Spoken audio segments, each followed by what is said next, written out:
Okay, so in this game I chose to play as Renekton, and the reason I chose to showcase this game was because the first 10 to 20 games I didn't really have much success with Renekton. I only had a good KD ratio in about 3 or 4 games using the more popular builds that I've seen, but using this build that I use in this game, I've had a lot more success in, and I think this is a lot better given the way that I play and being a beginner as well. So I wanted to show this game for Renektons that are beginners, and I think this works a lot better for those players. So instead of having a more assassin-like build, so the more popular builds use items such as Blade of the Ruined King or Yaomu's Ghost Blade. Instead, I go for a more tanky build. So I build Black Cleaver, Guardian Angel, Sterak's Gauge, and Death's Dance. So I know that I can't really play like an assassin with this build, and have found that generally my death rate has been a lot lower using this build than it has with the other one.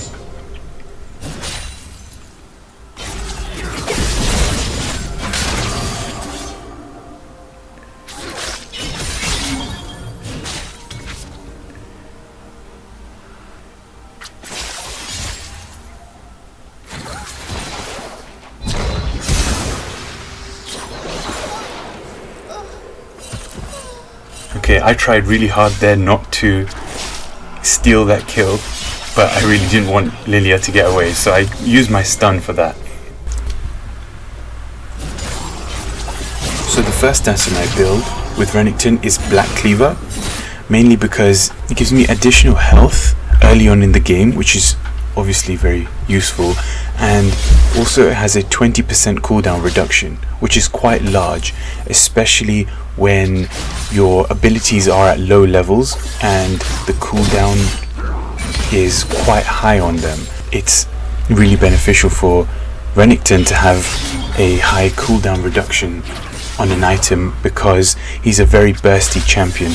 So I find that I use all of his abilities in very quick succession, and then I'm just waiting around for my abilities to cool down, and you'll see that very often in this game.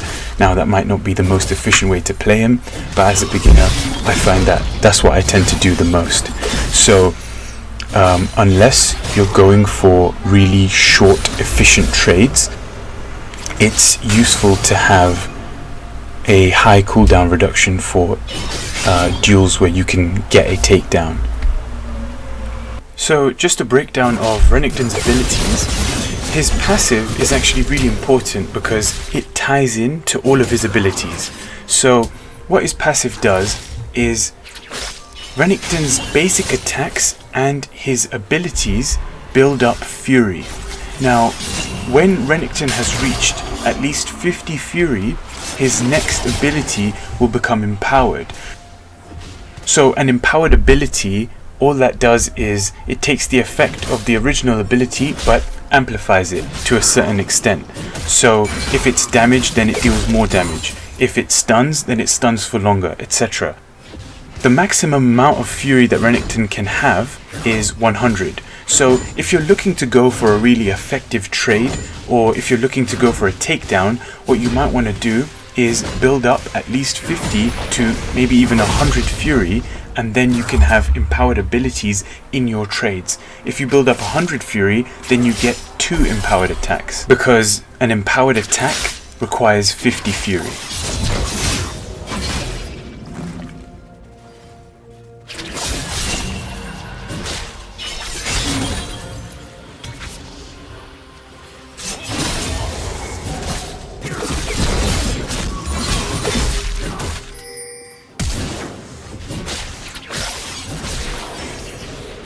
So I just used my R there to make sure that I didn't die.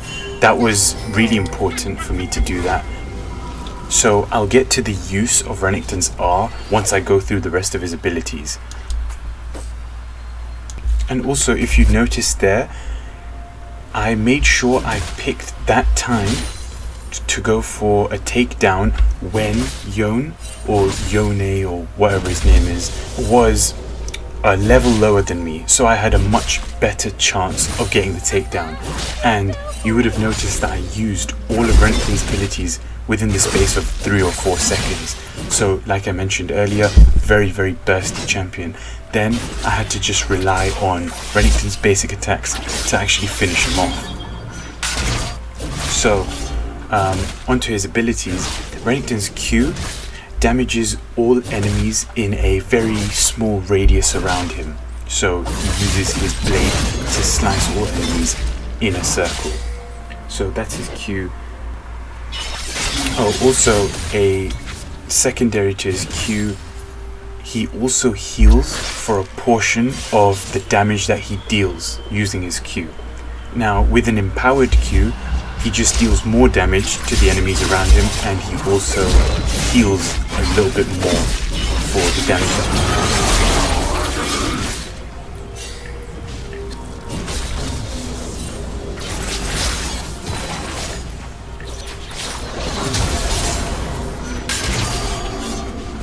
Renekton's W stuns the enemy and of course damages them. With an empowered W, it's a longer stun, so I think it's an extra second that the enemy is stunned for, and also it damages them slightly more. Renekton's E is called Slice and Dice, so this is a 2-part ability. The slice part, he dashes in a short range and damages all enemies that he dashes through in that direction. Now, if he dashes through enemies, then he's allowed to recast that ability in the next few seconds. If he doesn't damage any enemies or pass through any enemies using his first cast on the E, then he can't recast it. So that's really important.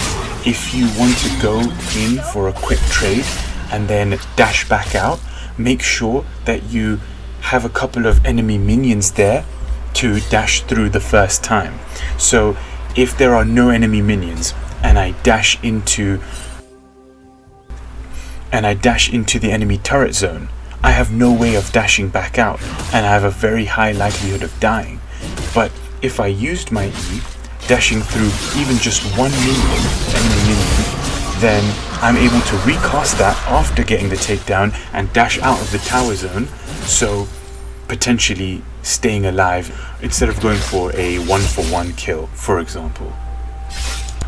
Renekton's ultimate is very similar to Nazis's ultimate, where he damages constantly all enemies around him, and he also gains a little bit of health once it's casted.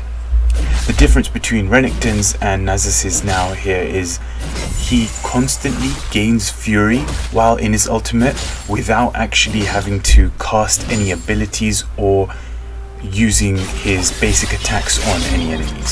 So he's constantly gaining fury, which means he's more likely to use empowered abilities or use more empowered abilities in a shorter space of time while he is in his ultimate form.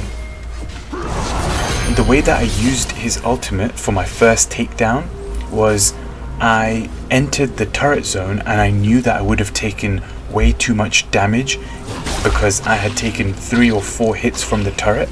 So what I did was I used his ultimate to give myself extra health so that when the last turret attack hit me, I was able to just about survive with very little health, and I think I would have gained more health by using my ultimate just when I did. So I managed to stay alive just by using my ultimate and getting that extra bit of health that it provides.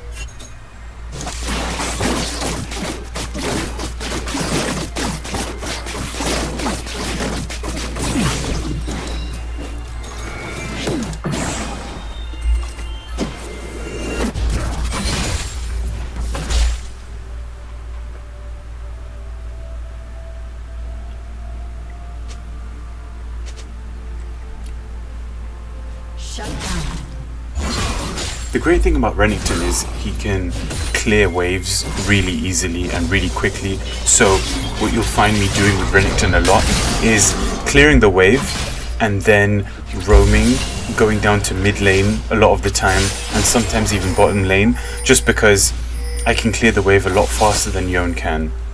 And I still manage to stay a level or two ahead of him.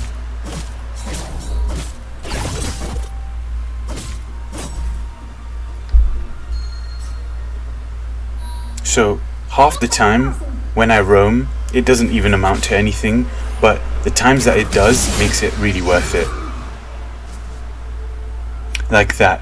So all I managed to do was a little bit of damage, and although that didn't amount to much, she ended up using her flash, so I think that makes it a lot better for Talon, who's my mid laner, of when he's looking for a takedown and Nico can't use her flash because she used it in that one small situation.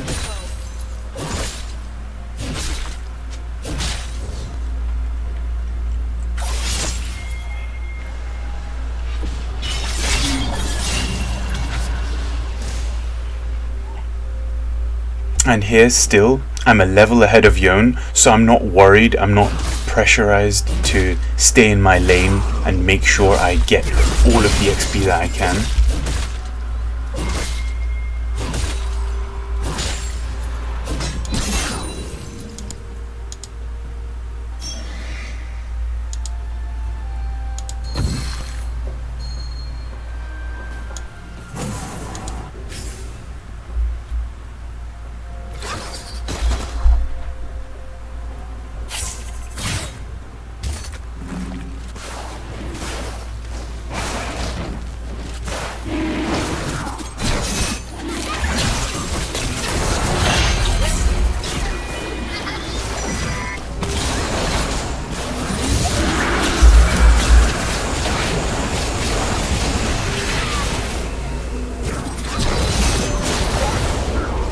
So there, even though I didn't get any takedowns, I was able to come out.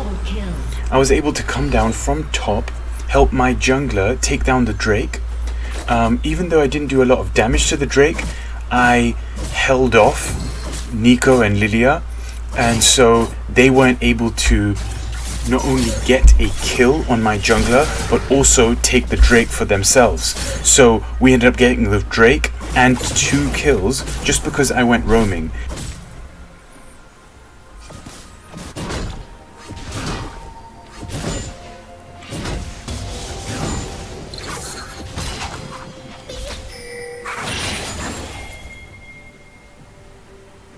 Red team's turret has been destroyed. Shut down.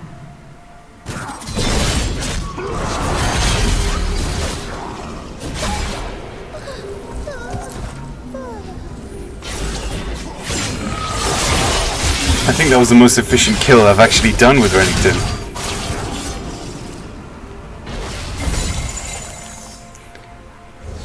And that's after having only built one item with him, one full item.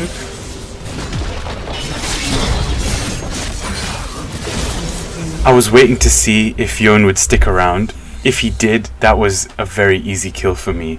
I was waiting for my abilities to have cooled down, and if he stuck around, if he had that much confidence, I could take him down. And right now, I have full health after having taken down 2 people. This is why, especially early game, Renekton doesn't need those high attack damage items.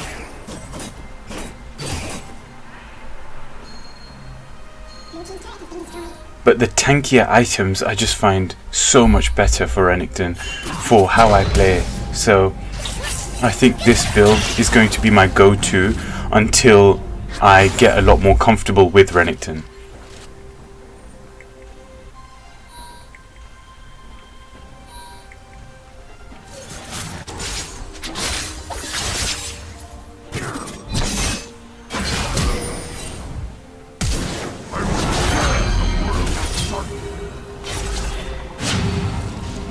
I know that he's gonna have to come back, so I don't care to chase him.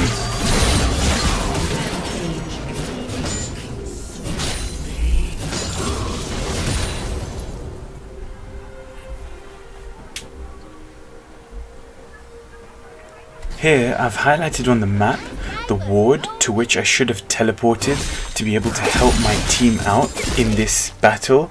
So I didn't see this ward, which was bad map awareness of me.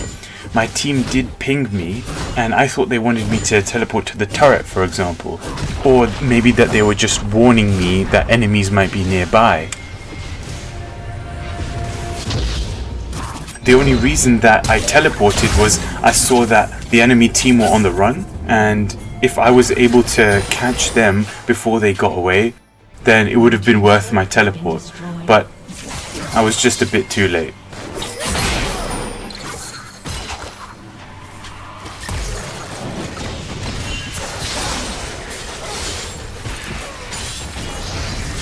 And my turret is very high in its health still.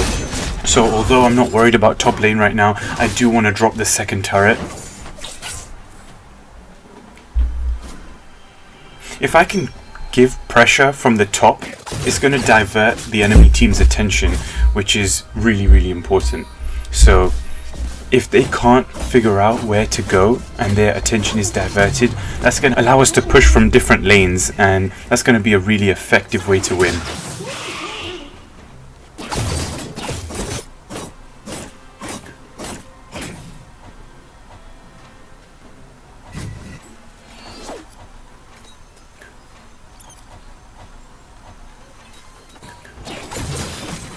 So now both turrets have been dropped.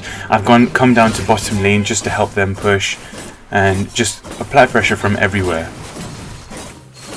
The reason why the second item that I built with Renekton was Guardian Angel was because it works really well with him. Gives me defense, gives me attack damage, but it also allows me to stay in battle for longer and have more effective team fights, because I know that now we will be leading up to team fights now, and if I have Guardian Angel, I know that I have a second chance, so it's essentially 6v5.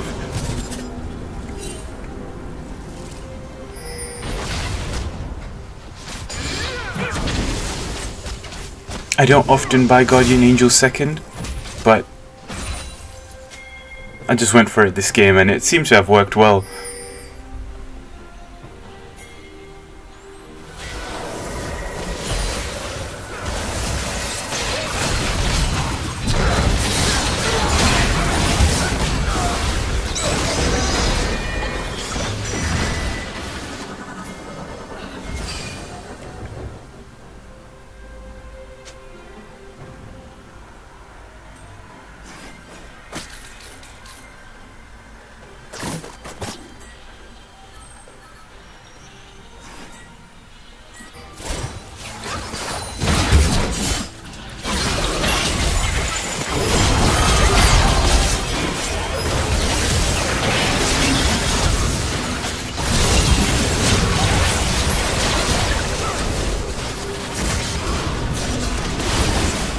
So that wasn't the best play from our team.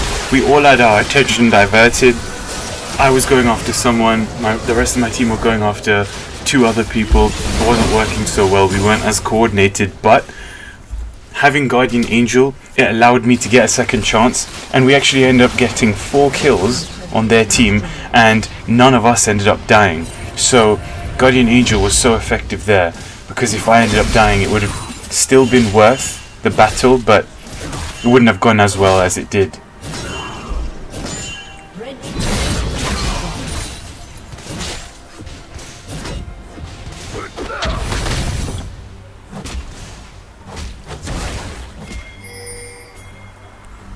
I try not to stay for too long whenever I push top lane, because I know that if they see me staying in top lane and pushing a bit too much, they're going to come and ambush me as a group of 2, 3 or more.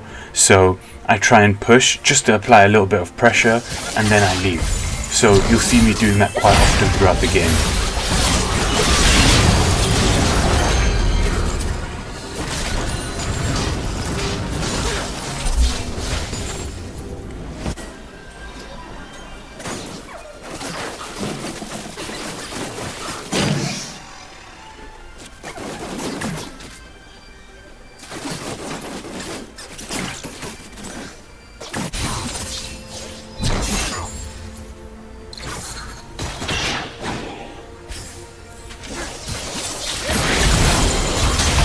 So I know that a couple of them are here and we're deep in enemy base. I really wanted to get that inhibitor, so I stayed for a bit.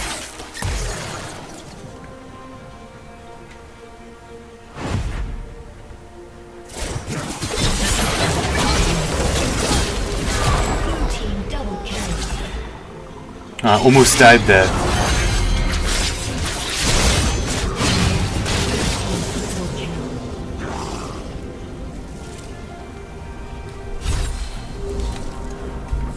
So a key thing about that battle right there, the items that I had allowed me to survive. I was very close to death.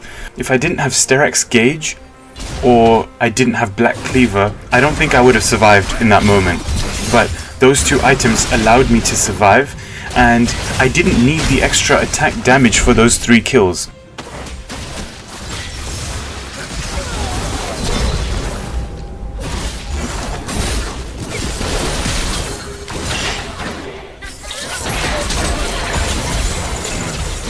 So I definitely overstayed my welcome, which I shouldn't have done.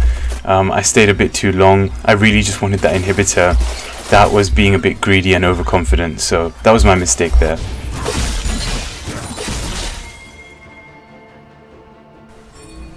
The way that I played there to get that triple kill was I kept running away from them whenever my abilities were on cooldown. Once all of them had cooled down, I used all of them in quick succession because I know that that's how Renekton works best. And then they were all on cooldown again, so I was running away from Yone. Once they had cooled down, I went back and went for the 3rd kill.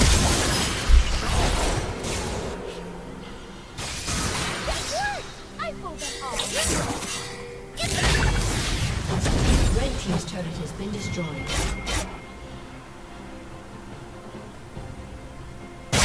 Red team's turret has been destroyed.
So 3 of them are dead, so it's pretty much game over now.